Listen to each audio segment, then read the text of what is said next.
नमस्कार, आप देख रहे हैं हमारा स्पेशल प्रोग्राम। आपके साथ मैं हूं हर्षिता। चुनावी साल केंद्रीय मंत्री ज्योतिरादित्य सिंधिया के लिए काफी कठिनाइयां लेकर आया है, क्योंकि उनके साथ कांग्रेस में भाजपा में गए कई समर्थकों का बीजेपी से मोह भंग हो रहा है। लगातार एक के बाद एक वो कांग्रेस में वापसी करते नजर आ रहे हैं। तो इसके क्या मायने निकाले जा रहे हैं, ये जानने के लिए मेरे साथ जुड़े मेरे सहयोगी सुनील। तो सुनील, बताइए किस तरह की ये पूरी प्रक्रिया चल रही है। हाजी हर्षिता, मध्य प्रदेश में जो चुनावी साल है उसमें काफी कुछ उलटफेर देखने को मिल रहा है। इसी बीच जो दल बदल का दौर है वो फिर से शुरू हो चुका है। और दल बदल का जो दौर है उसका सबसे ज्यादा नुकसान ज्योतिरादित्य सिंधिया को उठाना पड़ रहा है। उनके जो समर्थक हैं वापस से कांग्रेस में जाते दिखाई दे रहे हैं। बात करें हम इन नेताओं की तो इसमें सबसे पहले बैजनाथ यादव गए, उसके बाद राकेश गुप्ता गए, और कल की बात करें तो रघुराज धाकड़ गए, और आज की बात करें तो समंदर पटेल जो कि जावत से तैयारी कर रहे हैं टिकट को लेकर, वह कांग्रेस में चले गए। तो बाकी काफी कुछ महत्वपूर्ण है कि जिस सिंधिया को लगातार जो उनके समर्थक है वो कांग्रेस में जाते हुए दिखाई दे रहे हैं, उनको नुकसान उठाना पड़ रहा है। तो यह आखिर क्यों हो रहा है, तो इसको लेकर हम कह सकते हैं कि जिस तरह से वह जो आस लगाकर भाजपा में आए थे वह उनको जो उनकी पूर्ति हो नहीं पा रही है और भाजपा में सेट हो नहीं पा रहे। तो आगामी जो समय उसको देखकर जो सिंधिया समर्थक है वह कांग्रेस में जाते हुए दिखाई दे रहे हैं। हालांकि इसके पीछे एक बड़ी रणनीति कमलनाथ और दिग्विजय सिंह की लगातार दिखाई दे रही है कि कमलनाथ और दिग्विजय सिंह लगातार इन पर फोकस बनाए हुए थे। उन नेताओं को जब जो एन चुनाव है उसके पहले ज्वाइन कराने की तैयारी थी, तो लगातार जिस तरह से दिग्विजय सिंह जो मैदान में दिखाई दे रहे थे 66 सीटों पर वो गए थे, उसी का नतीजा लगातार हमको देखने को मिल रहा है। जो सिंधिया समर्थक है वह कांग्रेस में आते हुए फिर से दिखाई दे रहे हैं। तो आगामी समय काफी कुछ महत्वपूर्ण हो जाएगा, और आगामी समय यह भी देखना होगा कि और कौन से सिंधिया समर्थक फिर से कांग्रेस में जाते हुए दिखाई देते हैं। जी, सिंधिया समर्थकों की लगातार घटती संख्या से जो है बीजेपी के खेमे में अभी खलबली मची हुई है, और ऐसे में संसद से ज्योतिरादित्य सिंधिया का बयान सामने आया है जिसमें वो काफी उग्र नजर आ रहे हैं। तो क्या कहना है आपका इस पर?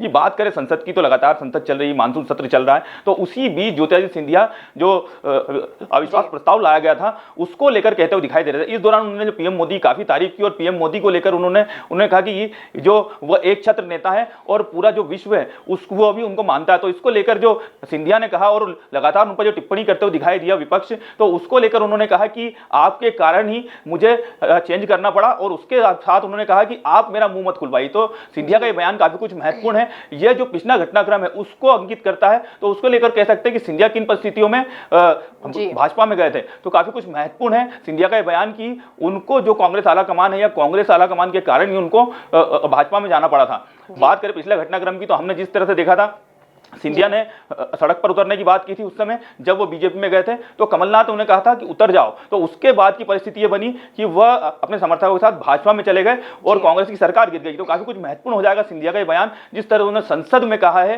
कि कांग्रेस के कारण जो आला कमान है उसके कारण उनको चेंज करना पड़ा और वह उनका मुंह खुला है। तो आगामी जो विधानसभा चुनाव है उसमें सिंधिया इस तरह से आक्रामक रुख में दिखाई दे सकते हैं। जी सुनील, ग्वालियर चंबल इलाके में जो है सिंधिया समर्थकों की संख्या घटने से जो है भाजपा के लिए कई मुसीबतें सामने आ रही हैं।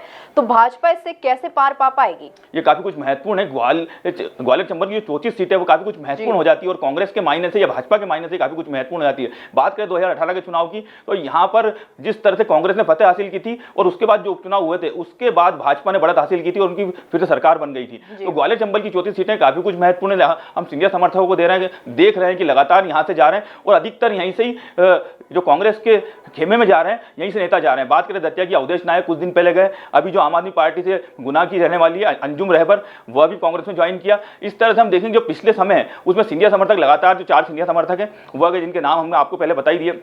तो आगामी समय ग्वालियर चंबल की जो सीटें हैं उसको लेकर कह सकते हैं कि जिस तरह से भाजपा को नुकसान उठाना पड़ रहा है वह उसको सोचने पर विचार कर सकता है, सोचने पर मजबूर कर सकता है। काफी कुछ महत्वपूर्ण है। तो हम कह सकते हैं कि विधानसभा चुनाव में जो ग्वालियर चंबल की 34 सीटें हैं उसको लेकर भाजपा को एक अलग रणनीति की तरफ आगे बढ़ना होगा, क्योंकि जिस तरह से कांग्रेस वहां पर लगातार आगे बढ़ती हुई दिखाई दे रही है और सिंधिया समर्थकों की संख्या घटती हुई दिखाई दे रही है।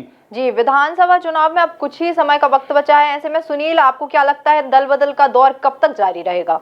जी, ये तो हम कहें अगर जो लिस्ट आएगी टिकट की उस तक ये दौर जारी रहेगा, और उसके बाद तो काफी कुछ देखने को मिल सकता है। जिस तरह से हम देख रहे हैं कि सिंधिया समर्थक जो आस लगाकर भाजपा में गए थे उनकी वो आस पूरी नहीं हो पा रही, और जिस तरह से जो भाजपा में भी नेता आएंगे उनकी भी आस यदि पूरी नहीं होती है तो फिर से आगामी समय में काफी कुछ दलबदल देखने को मिल सकता है, और मध्य प्रदेश की राजनीति में इसका काफी कुछ मायने होंगे। जी धन्यवाद सुनील। मध्य प्रदेश में जो है लगातार दल बदल का दौर जारी है। ऐसे में विधानसभा चुनाव में किस पार्टी को इसका फायदा मिलेगा ये तो आने वाला वक्त ही बताएगा। फिलहाल के लिए इतना ही। ऐसे ही ताजा तमाम अपडेट से जुड़े रहने के लिए बने रहिए आप एमपी न्यूज के साथ। एमपी की नब्ज, एमपी का हाल, मध्य प्रदेश की हर खबर एमपी न्यूज टीवी के साथ। लगातार खबरों के लिए सब्सक्राइब करें हमारा YouTube channel MP news TV. Latest updates के लिए बेल आइकन दबाना जरा भी न भूलें।